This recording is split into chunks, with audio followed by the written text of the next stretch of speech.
This is a misnomer that art and creativity is sort of spontaneous and it needs to just happen. It's not true. It's a discipline.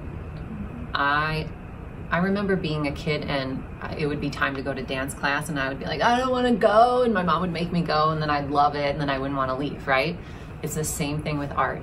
You have to make yourself do it sometimes. Make yourself sit down at 6 o'clock on Wednesday because you said you were going to, and get yourself in the mood, and then you will not want to stop. I need to have my space. I need to have my accountability intention of I'm making art tonight.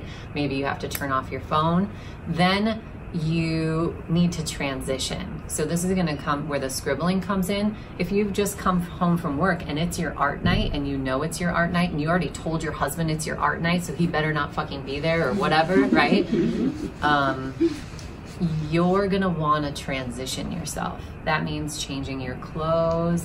It means putting on music that puts you in the mood. It might mean looking at some inspiring art that you love. Maybe I go look up my favorite artist online or pull out one of my art books and start looking. This is all the transition, including the scribbling. And it could be any of these, right? If you do the look up your favorite artist, set a timer. Because you could spend all of your time just loving on them and not getting to your own work, okay?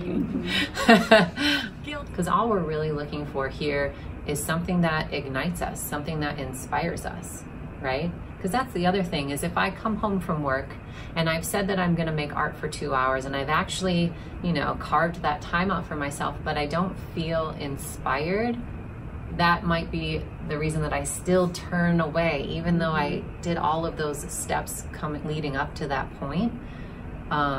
So I need to make sure that I know how to inspire myself. You know what it's reminding me of? It's like, you gotta know what turns you on in sex. Like, don't expect your partner to just know all the right moves. You've gotta know what works for you. Same thing with creativity. Know what turns you on, what gets you going, and make sure that you have that available in your studio.